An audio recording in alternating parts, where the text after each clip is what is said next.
Hello, yan. Thank you, Preacher Glenn. Okay, magandang umaga po sa bawat isa. Sabi nga kanina ni Preacher Glenn, baka wala raw bagong muka, no? Meron. Bagong mukhang nakasibangot, meron, no? Okay, praise the Lord.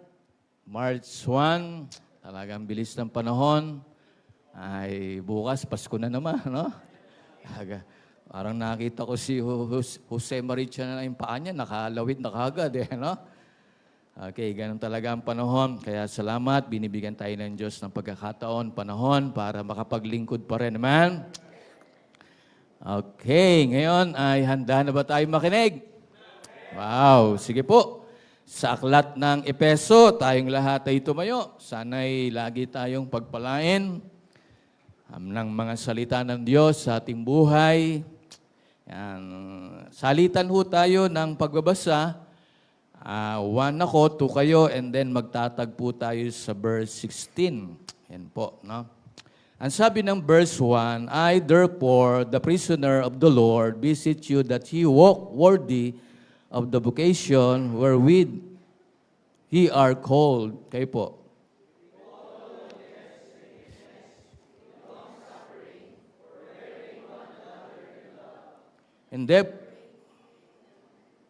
Endeavoring to keep the unity of the Spirit in the bond of peace.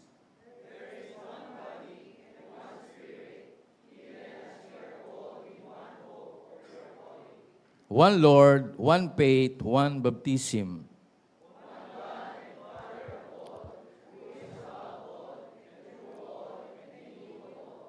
But unto every one of us is given grace unto the measure of the gift of Christ.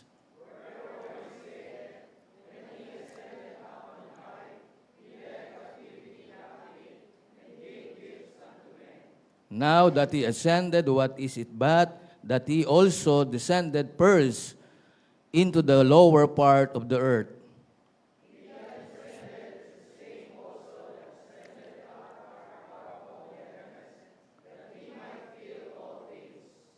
And he gave some apostles, and some prophets, and some evangelists, and some pastors and teachers.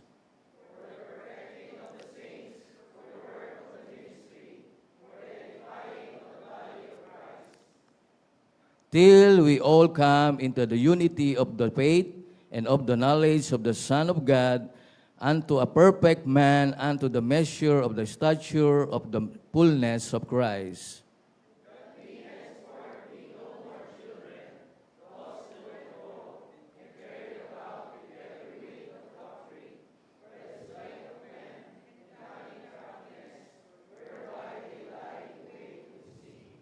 But speaking the truth in love, may grow up into Him in all things, which is the head, even Christ. Sabay-sabay, begin, from whom the whole body, fitly joined together, and compounded by the which every joint supplieth, according to effectual working in the measure of every part, make it increase in the body unto the edifying of itself in love. Sige po, manalangin muna tayo. Let's pray. Ama naming Diyos, pamilyar ang mga talata na aming nababasa. Gabayan mo po at patuloy na ihayag mo ang iyong mga salita. Naway ang Holy Spirit pa rin, Panginoon, ang siyang kapangyarihan po na maipangaral ang iyong salita. Ang aking kakayahan, karunungan, itago mo, Panginoon, at ikaw pa rin ang mahayag sa aming kalagitnaan. Salamat sa opportunity na ang salita mo sa pulpitong ito, Panginoon, ay lagi na ipapangaral sa puso ng bawat isa. Gabay mo ang aming inihingi, purihin ka, Panginoon. Ito pong aming dalangin naman sa pangalan ni Jesus. Amen. Sige po tayo. Okay? Dun sa verse 11 at verse 13 hanggang verse 13, no? Okay. And he gave some apostles, and some prophets, and some evangelists, and some pastors and teachers. Yan po yung mga tinawag ng Diyos para ilagay sa gawain, lalo na ang church, no? Bakit? For the perfecting of the saints, for the work of the ministry, for the edifying of the body of Christ. Tinukoy ni Pablo yung body of Christ. Alam natin ang body of Christ, walang iba kundi ang church ng Panginoon. Man, the church of God. Yan po, the church of Christ. Yan po, no? And then, ang sabi pa rin sa verse 13, sabi ng verse 13, till we all come in the unity of the faith and of the knowledge of the Son of God, unto a perfect man, unto measures of the stature of the fullness of Christ. Hindi nawawala yung Christ, hindi nawawala yung the Son of God, dahil alam naman natin, ang church ay body of Christ. Amen? Pinamagatan natin, stabilize the church of Christ. Stabilize the church of Christ. Ang church of Christ, yan po yung body. Okay, siya po ang head of the church, walang iba kundi si Jesus Christ. Tayo po ang body, no? Na sinasabi po diyan na nasasakop ng Panginoon. Patatagin ang iglesia ni Kristo. Hindi yung baka narinig niyong iglesia ni Kristo, yung matutulis ang daan, matutulis ang ibabaw. Hindi po yun, no? Ang tunay na iglesia ng Panginoon at iglesia ni Kristo, yung sumasampalataya by faith ang kaligtasan. Amen? Na kung si Kristo ay Diyos na tagapagligtas. Tayo po yun, ang tinukoy na Church of Christ. Stabilize the Church of Christ. Patatagin ang iglesia ni Kristo. Yan ba ang desire mo? Hello? Ang desire ni Pablo, kung bakit sinulat niya yan sa bawat mananampalataya sa Efeso para paalalahanan na dapat ay patatagin ang iglesia ng Panginoon.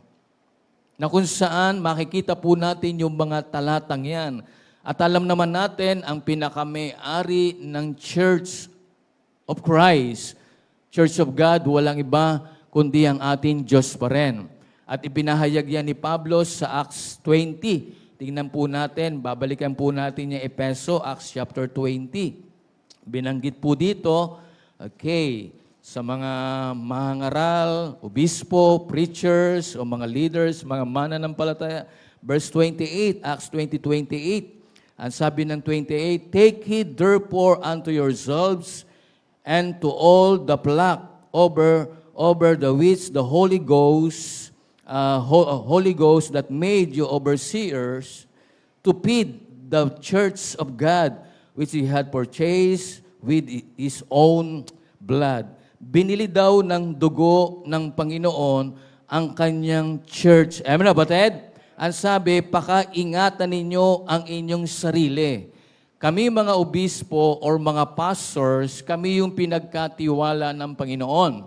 At hindi lang kausap ni Pablo, kundi ang buong church na kung saan kung naniniwala kang binili ka ng dugo ni Kristo at ikaw ay kasama sa katawan ni Kristo, dapat ang desire mo patatagin ang church ng Panginoon. Amen?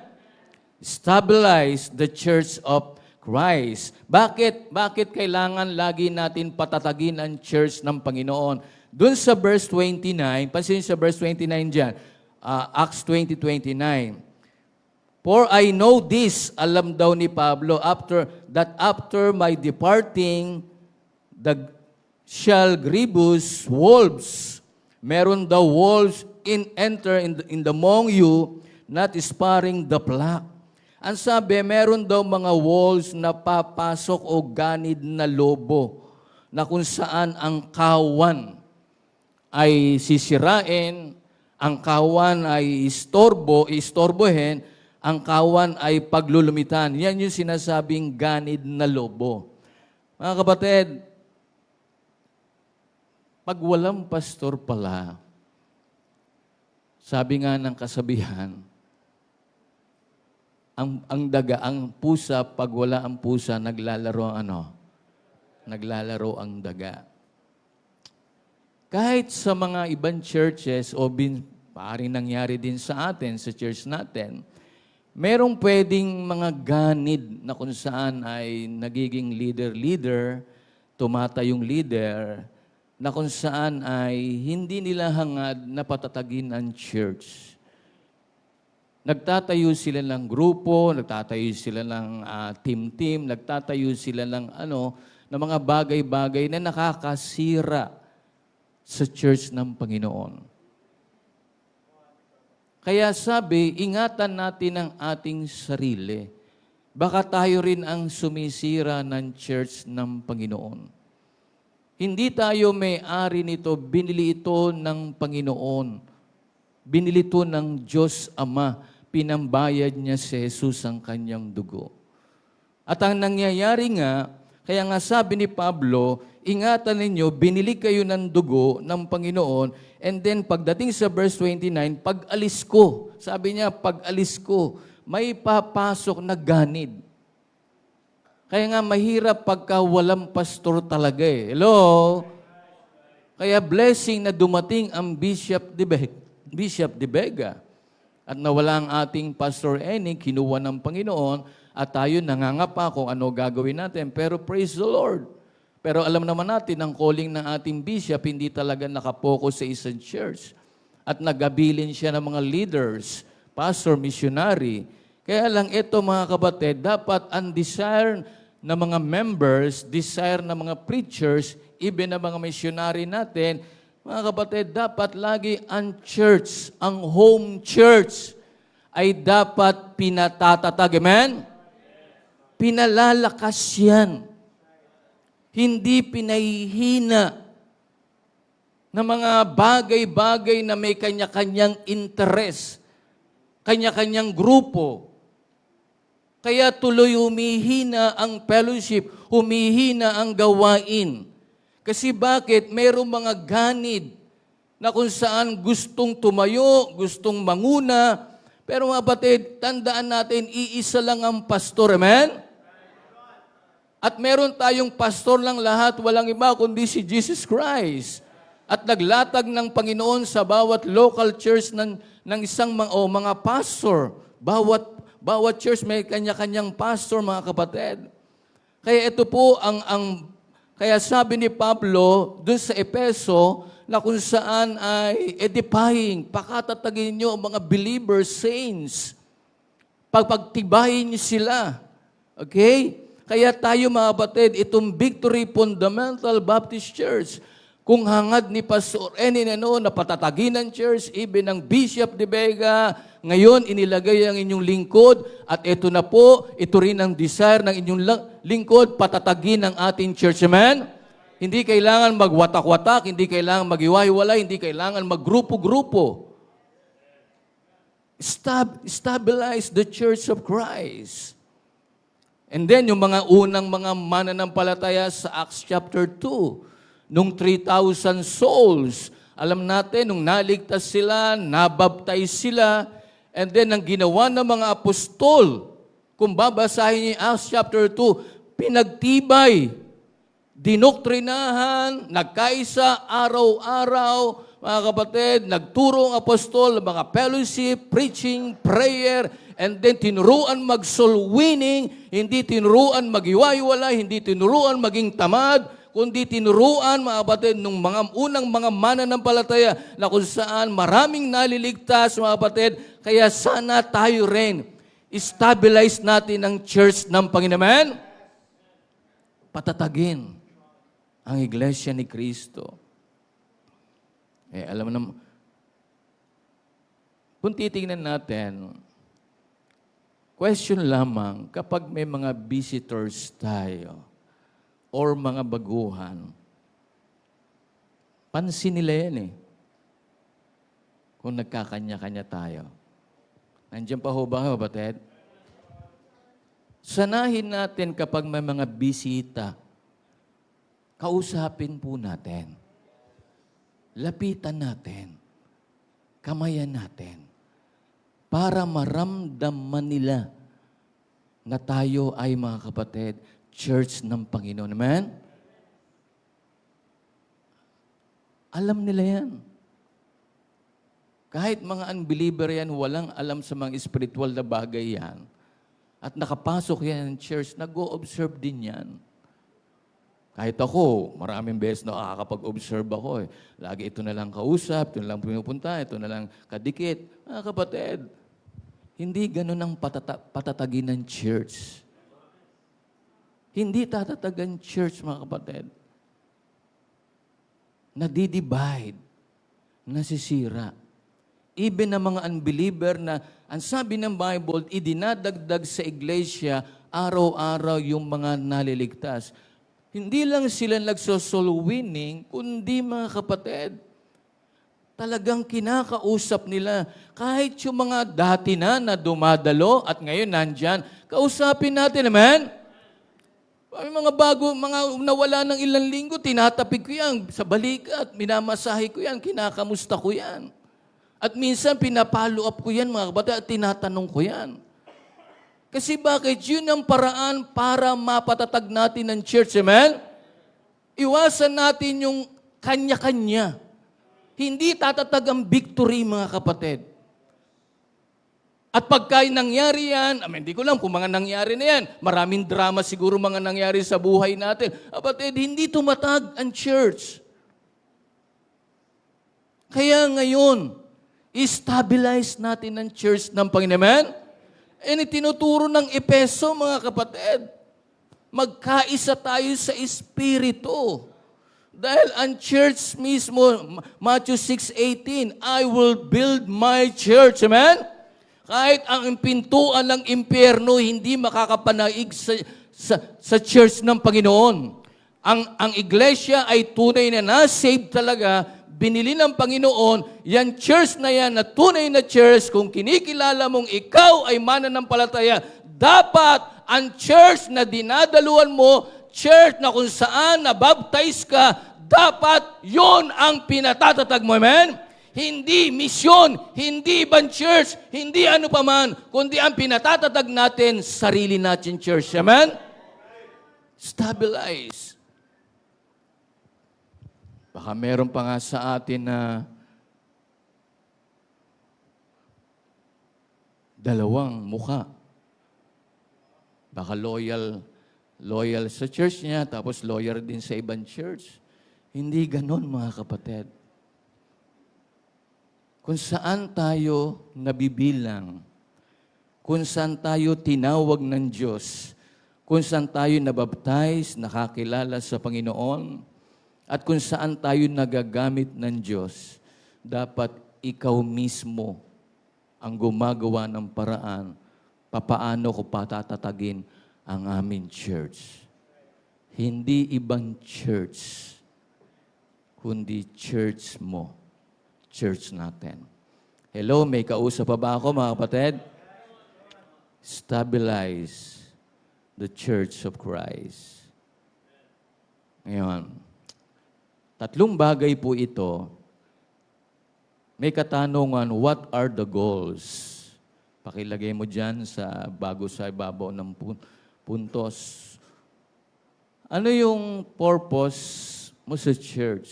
Ano yung aim mo? Intention mo or objective mo. Ikaw ba'y nakaupo lang, nandyan, nakikinig, dumadalo? Ano yung goals, mga goals natin, layunin natin, para mapatatag natin ang church natin? Ano yung pinaka-aim, objective natin, or target natin sa sarili natin, church, mga kapatid? Tignan po natin yung Epeso, na balikan po natin ni Epeso siya. Bagamat ito'y familiar sa atin. Okay, number 1, stabilize the Church of Christ, patatagin ng Iglesia ni Cristo. Number 1, ito dapat yung purpose, aim, intention, objective natin o goals. Number 1, one for Christ. Hello, nandiyan pa ho ba kayo? Isa kay Kristo o nagkakaisa o sama-sama tayo kay Kristo. One for Christ. Malinaw, balikan natin yung Ephesians chapter 4, verse 3. Endeavoring to keep the unity of the Spirit in the bond of peace. Ang sabi, to keep, pagsikapin,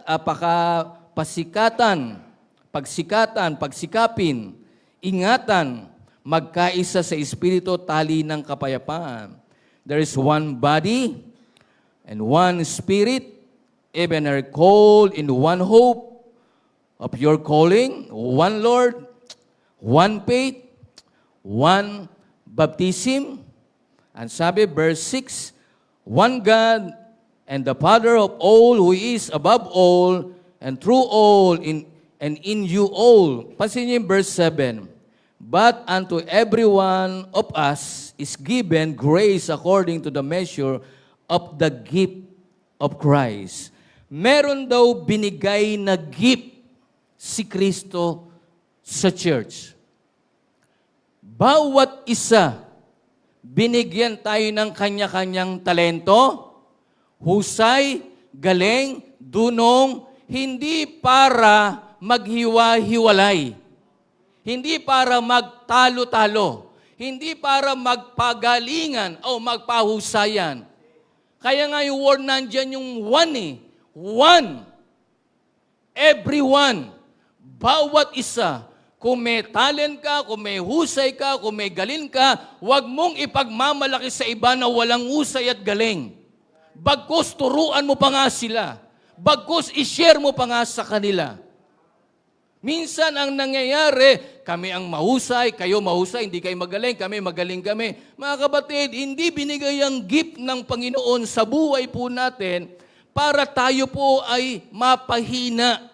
Kaya binigyan tayo ng kanya-kanyang gift, mga kapatid, para mapatatag natin ang church. Amen? Yan ang sabi ng mga talata po. And then, ito, madalas natin sinasabi ni Pablo yung about sa bahagi ng katawan ng tao. Tingnan natin 1 Corinto 12, verse 12. For as the body in one, okay, and had many members, and all the members that one body, being many, are one body, so also in Christ. Kay Kristo raw yan eh. Yung bagamat sabi, papaano ang katawan na iisa, marami raw members or sangkap. Alam na natin yung buong sangkap ng ating katawan. And then pagdating sa verse 20, ang sabi, but now are they many members, yet but one body. Verse 21, and the eye cannot say unto hand, I have no need of thee, nor again, the head of the feet, I have no need of you. Sinasabi, para sinasabi niya, oh, ikaw paa, hindi kita kailangan. Hindi kailangan ka ng mata, ikaw ilong, hindi ka kailangan ng tenga. Yan ang sinasabi ni Pablo eh. Pero kung iisipin, isang katawan lang naman yan eh. Ngayon, kung titignan natin mga batid, dito, dapat ang bahagi ng katawan ng tao, dinadrive ni Pablo, dapat hindi nagko-kontra-kontra ang dalawang kamay, tama? Hindi nagko-kontra ang dalawang paa. Hindi nagko-kontra ang dalawang mata. Eh kung pag nagkontra ho yan ang dalawang mata, iba talaga ang tingin na natin yan. Lalo yung ilong natin, mga batid, iba yung bukas yan. Di ba? Kaya kung titingnan natin, mga batid, ito po, tinuturuan kasi magiging weak yung kamay na isa kung magiging against yung isang kamay. Kaya naging dalawa yung paa, dalawang mata, ilong na maganda para, mga kapatid, magamit ho yan ng mga dahilan, bakit ba tayo may kamay? Para ipanghawak. Bakit ba may ilong? Para pangamoy. Bakit ba may mata? Para pantingin, mga kapatid. May purpose po yan. Hindi para magwatak-watak at maghihiwalay, mga kapatid. Kailangan iisa yan kay Kristo. Amen? Ganon din tayo mga mananampalataya. Iisa lang ang Savior natin. Iisa lang ang Ama natin. Iisa lang ang baptism natin. Iisa lang ang faith natin. Iisa lang ang church na ito. At iisa lang yung leader mo. Huwag kang maghanap ng ibang leader kapag may leader na. Nandiyan pa ho ba kayo, kapatid? Stabilize the church of Christ. Psalms 133 verse 1, ito alam naman natin ito, na kung saan napaganda pa tingnan, pagmasdan, behold how good, how pleasant is for brethren to dwell together in unity. Ang sarap daw pagmasdan, tingnan, kapatid, yung magkakapatid, magkakasamang nagkakaisa. Hello, may kausap pa ba ako, mga kapatid? One for Christ. Kung may Kristo ka at may Kristo ko, dapat isa lang ang purpose natin sa church natin. Patatagin ito. Kung may Kristo ka sa puso, may Kristo ako, may Kristo sa puso, may Kristo tayo, isa lang ang goal natin. Hindi yung goal mo, iba patatatagin mo. Yung grupo mo, patatatagin mo. Yung sarili mo, pamilya mo, patatatagin mo. Sana habang tumatatag ka personal, habang tumatatag ka sa Diyos, ang pamilya mo, sana samahan mo rin. Tulungan mong tumatag yung bawat isa. Tulungan mong lumakas yung bawat isa. Tulungan mo yung nangihina, nawawala, or nadi-discourage. Kapatid, one for Christ. Yan ang isa dapat maging goal natin sa church natin. Isa dapat tayo kay Kristo. Hello, nandiyan pa ho ba kayo, kapatid? Kaya nga, pagdating ng anniversary uli, sana mag-goal talaga natin yung ating goal na talagang mas maaga para mas marami pa tayong ma-achieve sa ating anniversary. One for Christ. Hindi mo pwedeng ialis sa buhay mo. Kung ikaw ay mananampalataya na at nabibilang ka sa isang church, hindi mo dapat inaalis ang pangarap mo sa church. Ang pangarap mo dapat sa church, kaya ka binigyan ng trabaho, kaya ka pinagpala, kaya ka binigyan ng talino, talento, husay, kaya ka dinala dito ng Diyos para gamitin ng Panginoon. Amen? Hindi para panira, panggulo. Hindi para maging kontrabida. Kundi kaya tayo nandito dinala na ang goal mo dapat sa church na yan, dapat ako at tayong lahat ay iisa lamang kay Kristo. Amen? Kung iba'y nadadapa, kung iba'y natatalisod, kung iba'y nawawala, hanapin, i-follow up, kausapin, palakasin mga kapatid. One for Christ. Number 2 na tayo. Nandiyan pa ho ba kayo? Stabilize the Church of Christ. What are the goals? Number 1, one for Christ. Number 2, sana ito yung goal, aim natin pagdating sa church natin. Number 2, obtain Christ. Tamuhin si Kristo. Makamtan natin si Kristo. Kumbaga, kunin natin ang Panginoon. Siya lang talaga yung looking unto Jesus. Amen? Siya lang naman talaga ang pagmamasdan mo, bibigyan mo ng paglilingkod, bigyan mo ng pagsamba. Siya lang talaga ang dapat natin tamuhin. Amen? Hindi ka man mapansin, hindi ka man makita ng iba, kapatid, pero ang Panginoon, ang purpose mo, Lord, ikaw lamang ang aking sasambahin, ikaw lamang ang aking paglilingkuran. Pag ginawa mo yan at tayo iisa lamang, ang purpose natin, hindi lang one for Christ, kung pare-parehas ang interest natin, tatatagan church natin. Amen? Obtain Christ. Tingnan natin itong ibang talata. Romans 15. Tingnan natin yung Romans 15. Verse 5 and 6. Kayo po magbasa. Tingnan niyo po, ha? O, sabay-sabay tayo. 5 and 6, ha? Okay, ready? Romans 15, 5 and 6.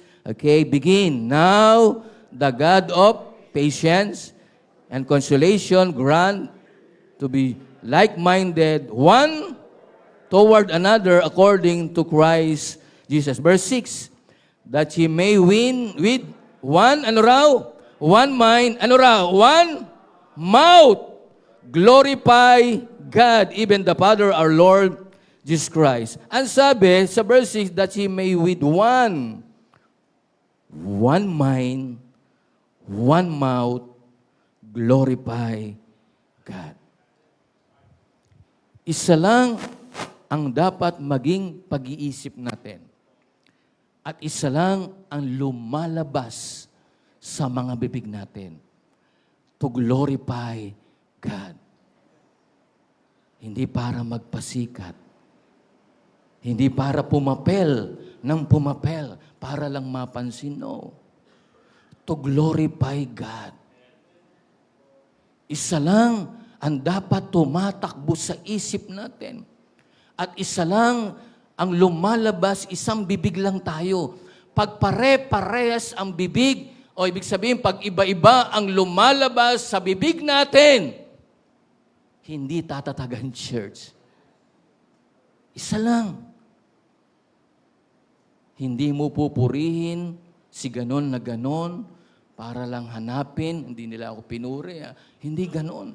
Ikaw naman, dapat purihin mo rin. Mga kapatid, isa lang bibig at isa lang isip natin. Walang iba kundi mag-glorify ang Diyos sa buhay natin. Kasi pagka sarili natin itinataas natin, maraming pwedeng ma-open dyan eh. Hello, may kausap ba ako? Pag sarili natin binida natin, merong hindi tatanggap talaga eh.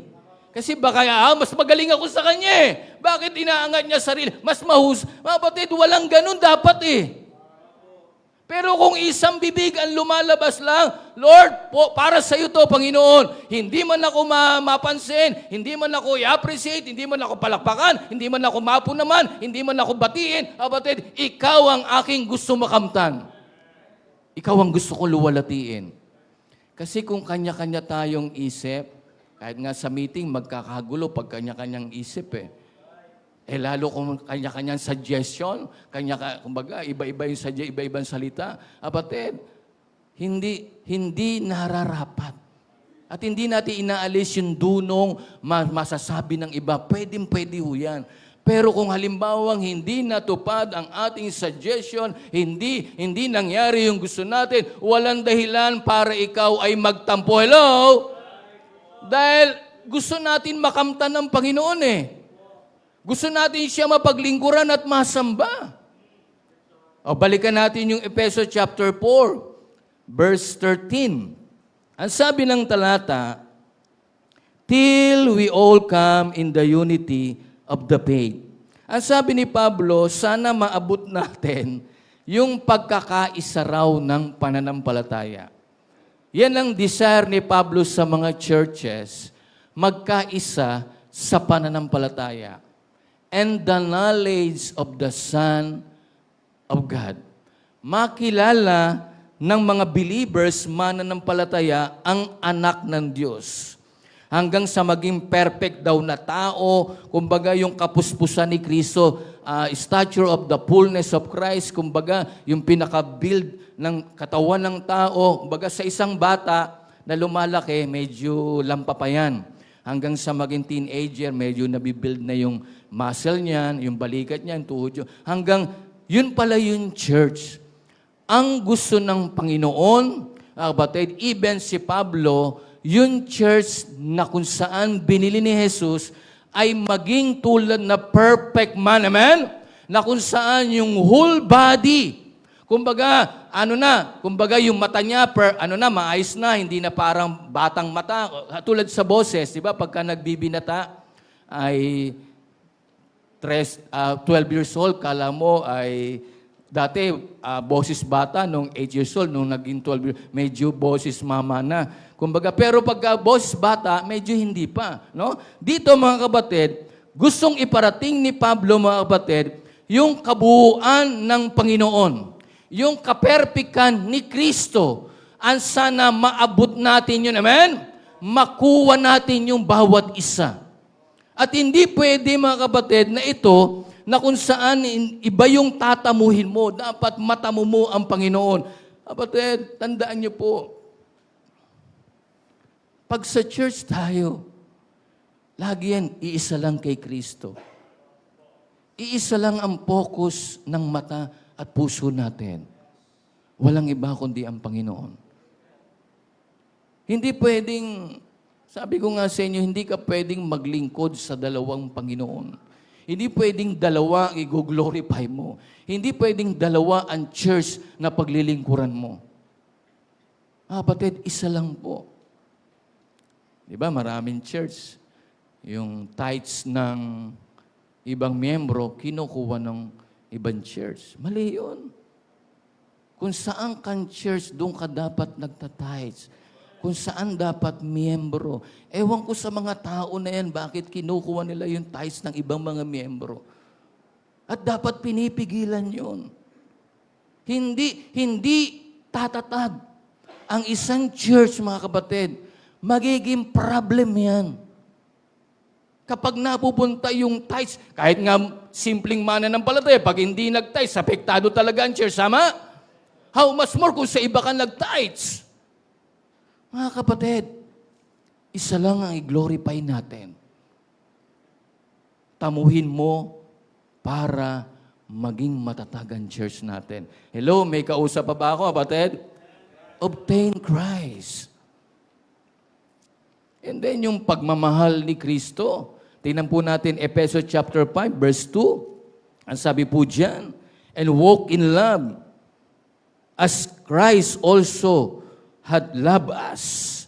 And He had given Himself for us an offering and a sacrifice to God for a sweet-smelling savor. Ang sabi, lumakad tayo ng pag-ibig gaya ng kay Kristo. Magiging unfair kasi, mahal mo si Kristo, mahal mo kapwa mo, pero ikaw, hindi mo natutupad. Hindi pwedeng ikaw ang pagbibigyan lagi. Matuto ka rin magmahal. Amen? Hindi pwedeng ikaw ang uunawain. Hindi pwedeng ikaw ang pagbibigyan lagi. Sa church, hindi dahil matagal, yun ang matagal na tayo sa church, dapat tayo lagi pinagbibigyan. No! Matagal ka na sa church, ikaw lagi nasusunod. No! Hindi si Kristo ang target mo niyan. Hindi mo kinukuha si Kristo.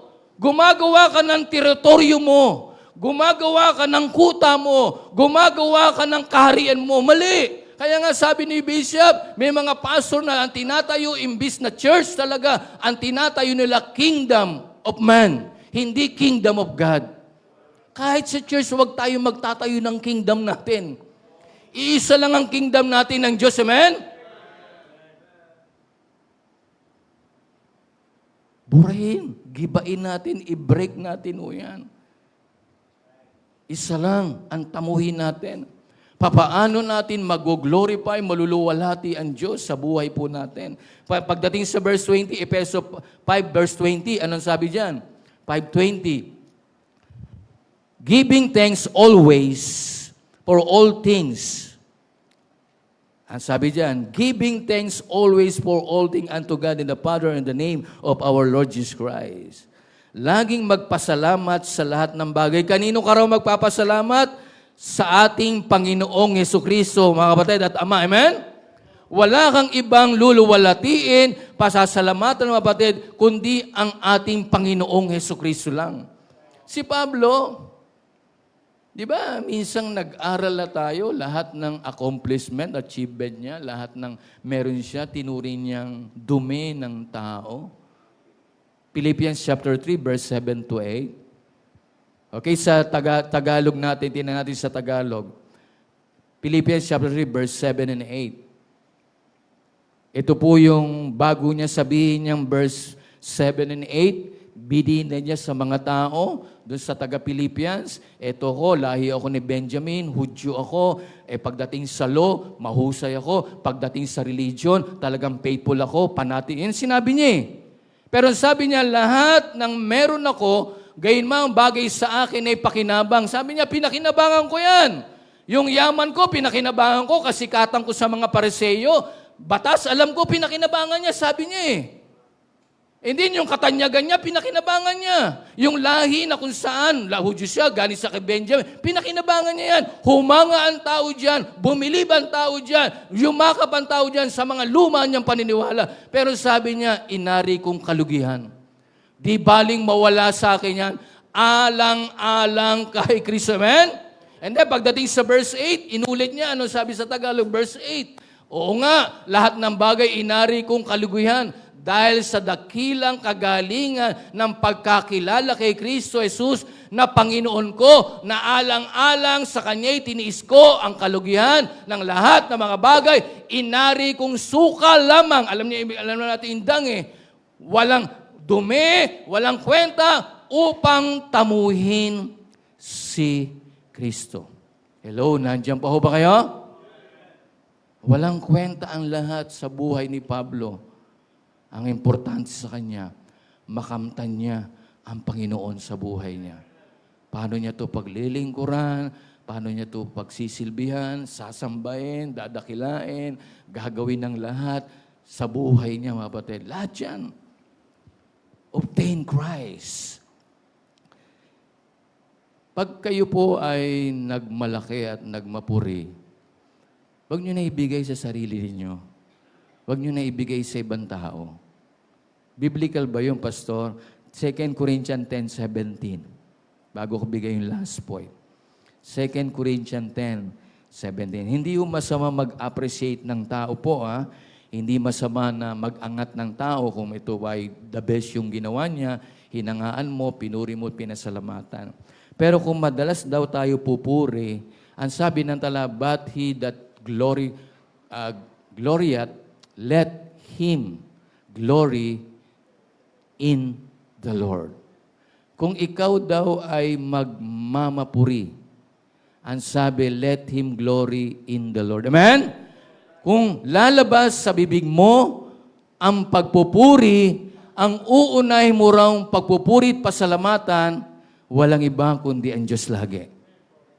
Hindi sinabing huwag kang pumuri sa tao, hindi sinabing huwag kang mag-appreciate sa tao, hindi sinabing huwag kang magpasalamat sa tao, kundi ang sabi kung ikaw daw ay magmamapuri, ang sabi ilagay mo na doon lahat ng glory, amen? Lahat ng kalulatian in the Lord. Doon ho, kasi pwedeng maagaw yan eh. Pwedeng maagaw ng iba. Makuha ng iba, imbis na ang Diyos ang naluwalhati, kaya ako, natutunan ko na rin kay Bishop po at maraming beses na rin sa church namin,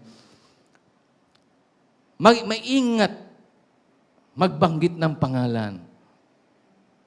Dahil iba, hindi lahat yung level ng maturity, pag hindi nabanggit yung pangalan, ay, siyempre, nandun na yung normal na medyo may kaisipan na gano'n, bakit sila lang? Kaya maganda pa rin pag nagpasalamat ka sa tao, i-generalize mo na lang, no? Talagang, thank you mga preachers, thank you mga members, thank you mga ladies, thank you po mga men, no? Kasi pagka inisa-isa nga, medyo, siyempre, hindi parehas level-level ang isip, iba mapaghanap na, sana hindi talaga ganun ang marami sa atin. Hello, may kausap ba ako, kapatid?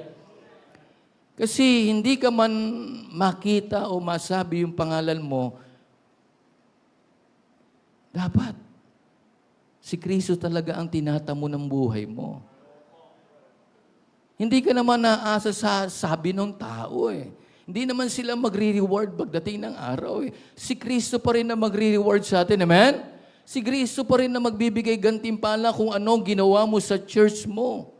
Kaya nga, di ba sabi ng Bible, may teachers, may pastor, may naging propeta, may mga naging evangelist, kapatid, para ma-edify ang church.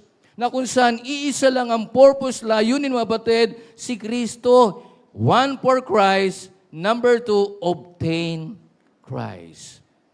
Hello, nandiyan pa ho ba kayo? Number 3, stabilize the church of Christ. Number 3, obey Christ.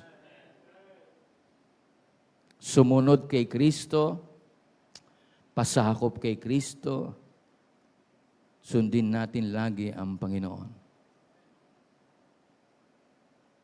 Di ba, naalala nyo sa Efeso chapter 5 din, dyan, yung husband and wife, wives, di ba, mga husbands, wives, na kung bakit ang mga wives kailangan pasakop sa mga husband nila. And then, nandyan din yung children, obey your parents in the Lord, for this is right, in 6:1. Kapatid, nandyan po yan, yung Efeso chapter 5. Bakit sinabi sa mga babae at bakit sinabi sa mga anak? Ikaw, babae, sumunod ka, pasakop ka sa iyong asawa, lalaki. Ikaw, anak, sumunod ka sa iyong magulang. Dito, yung third point natin as a church o bilang individual na mananampalataya, dapat ang sinusunod natin, walang iba kundi ang Panginoon. Amen?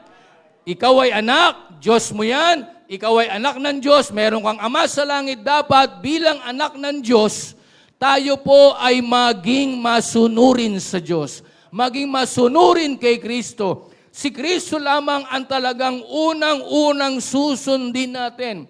Kung may mali na sa pastor at hindi na biblical, pwede kang magtanong, pwede kang mag-isip. Kasi nakita mong taha kang mali. Pero hanggat tama yan, hanggat biblical yan, sumunod ka sa pastor mo. Amen, kapatid? Ngayon, kung mali ang ginagawa ng pastor, sino man yan, kapatid, mahirap ba sa sundin ho yun? Pero dahil pastor mo yan, kahit man nagkakamali yan, meron ka pa rin Kristong dapat sundin.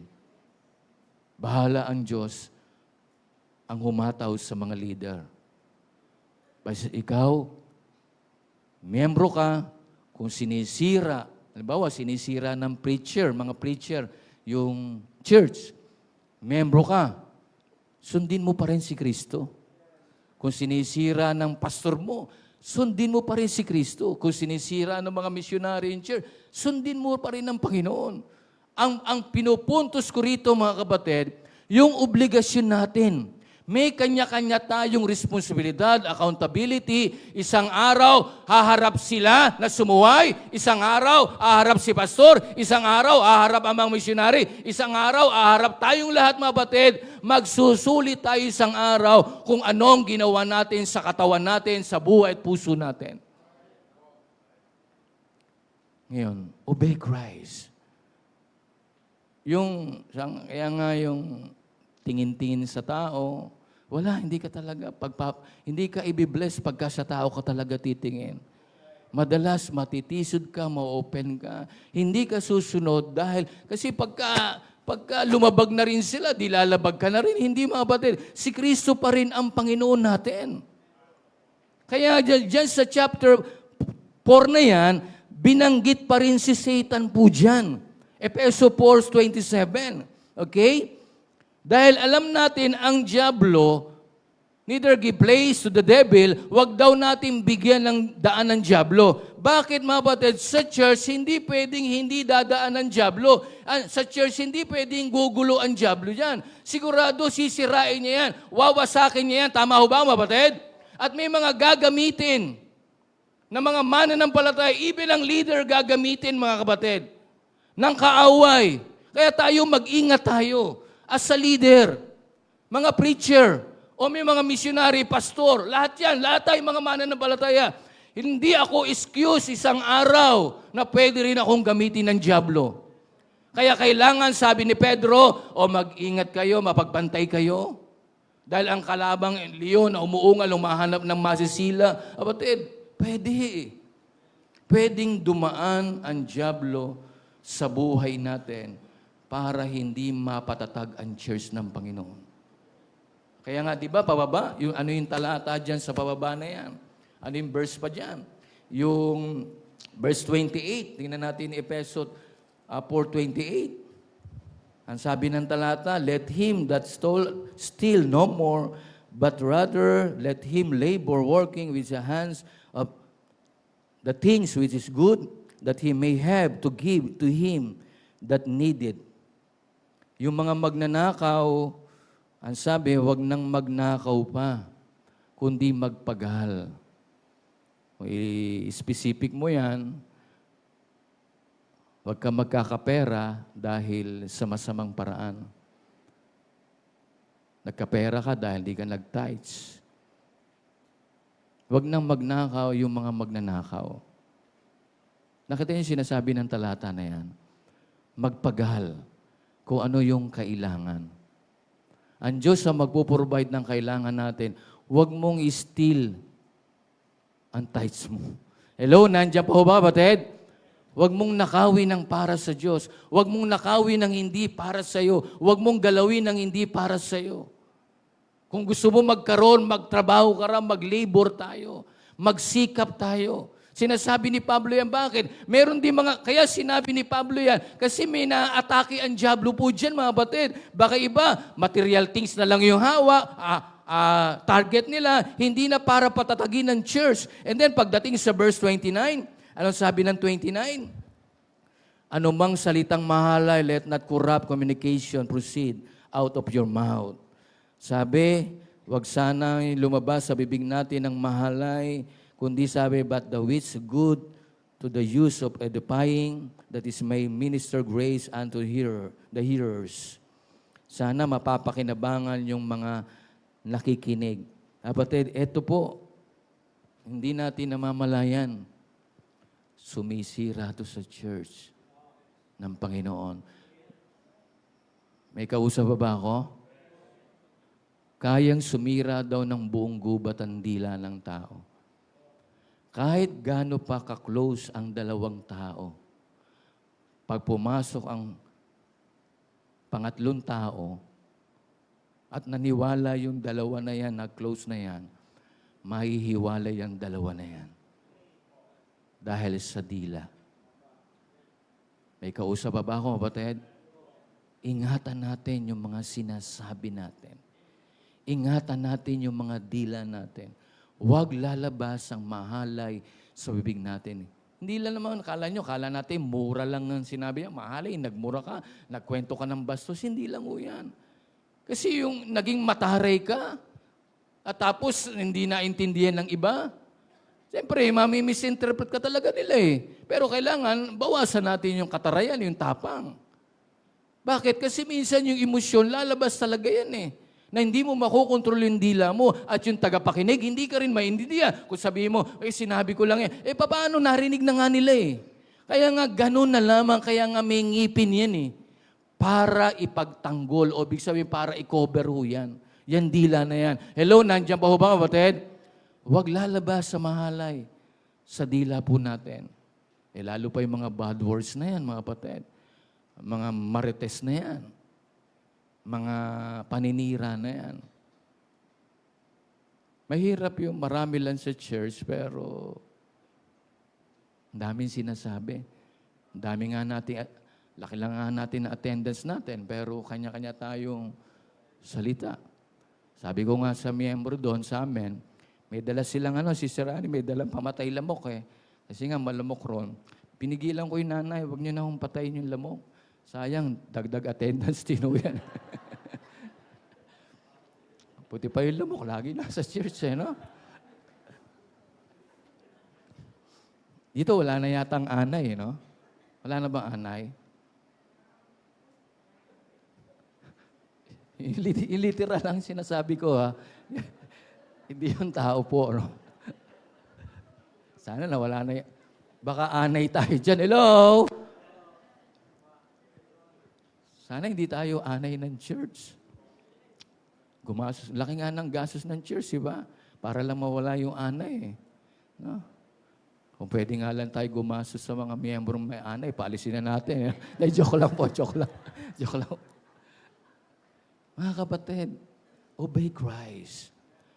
Pag iba-iba yung sinusunod natin, Kung naalala nyo, di ba? Ano sabi sa Korinto? Ako kay Apolos. Ako kay Cephas. Ako kay Pablo. Pero sabi ni Pablo, ang Diyos ang nagpapalago. Kami lang, tagadilig lang kami. Hello, kapatid? Nandiyan ho ba kayo? Minsan nadaya tayo doon. Kinukuha, nadadala naman tayo. Sana ito naging pastor ng Victory, oh. Sana ito naging pastor. Ito sana ang pastor. Ito namang tinuturong pastor. Oo nga, dapat ako dyan eh. Dapat ako yan eh. Nagkaroon ng problema. Hello, nandiyan pa ho ba kayo, kapatid? Hindi si Kristo ang sinusunod.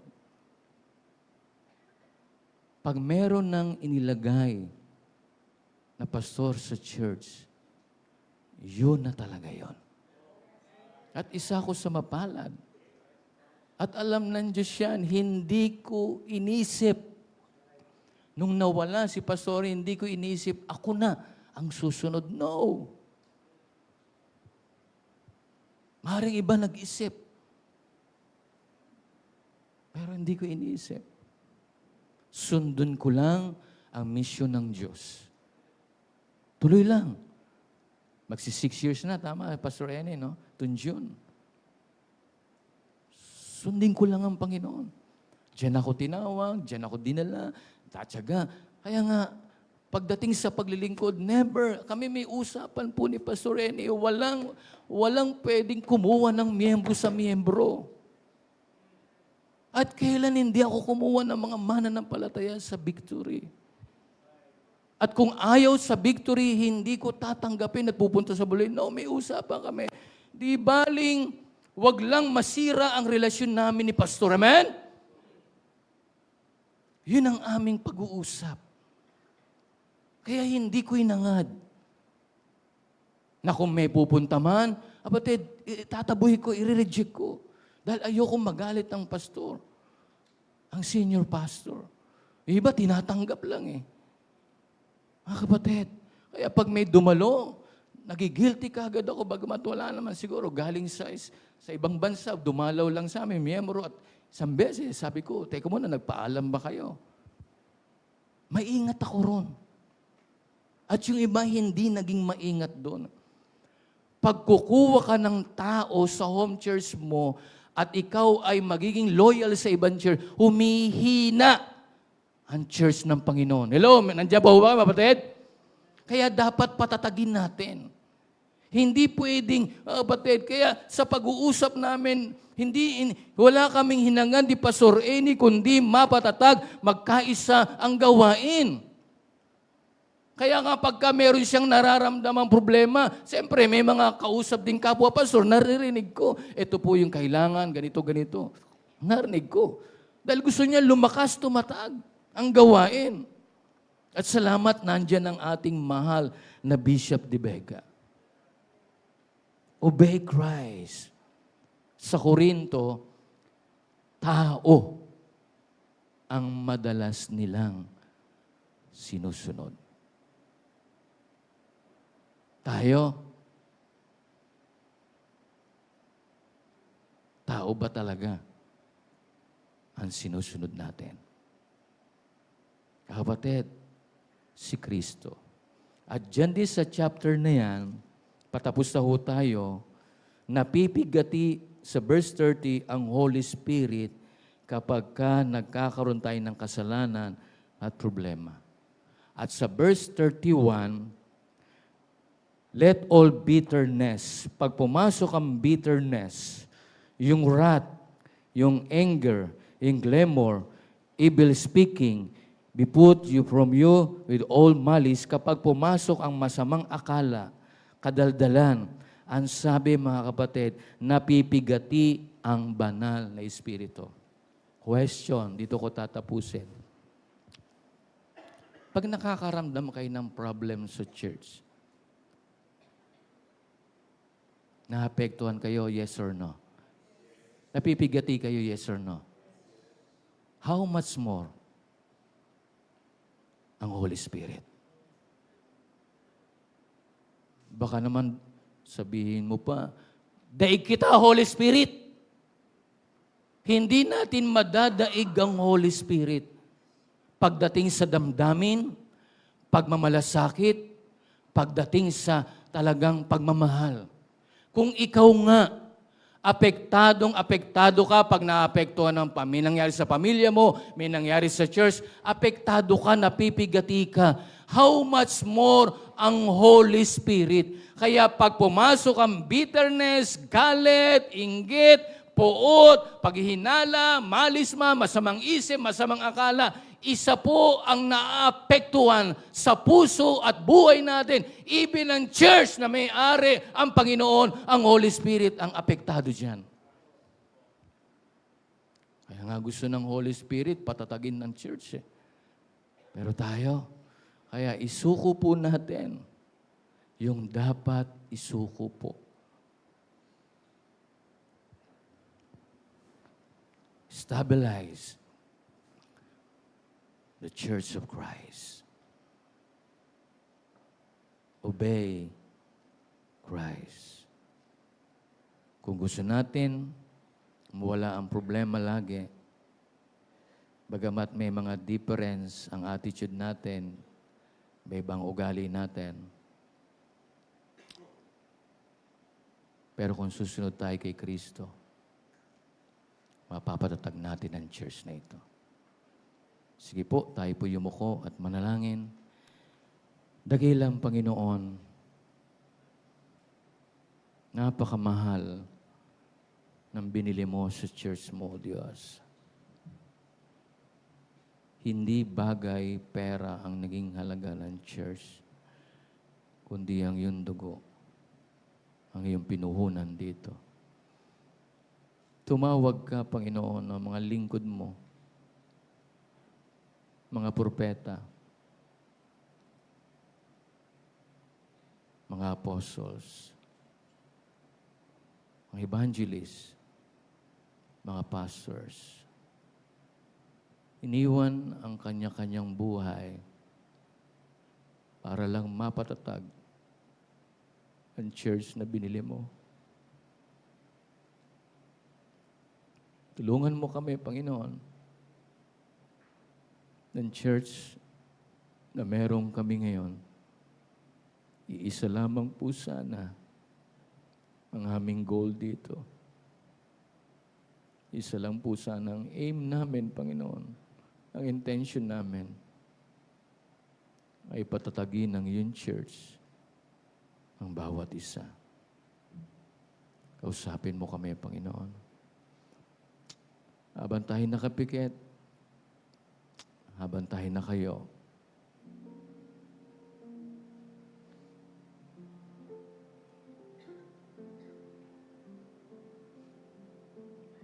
minsan, yung personal na buhay lang natin ang pinatatatag natin sa mundong ito. Yung mga plano mo lang sa buhay, yung mga hangad mo, gusto mo nga ma-establish na yan eh.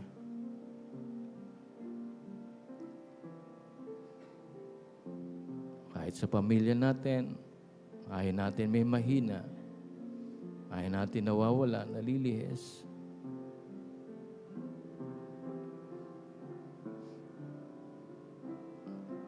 Hindi naman ikaw may-ari ng pamilya mo eh. Pero naghahangad kang patatagin yan. Even ang financial, kung bakit tayo nagtatrabaho, gusto natin patatagin ang ating pamilya. Even ang personal na buhay natin.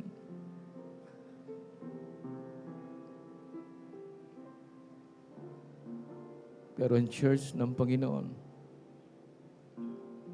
yan ang dapat natin patatagin. Hindi ang church ng iba. Hindi ang pastor ng iba. Kundi ang sariling church natin. Stabilize the Church of Christ. Tayong lahat ay tumayo.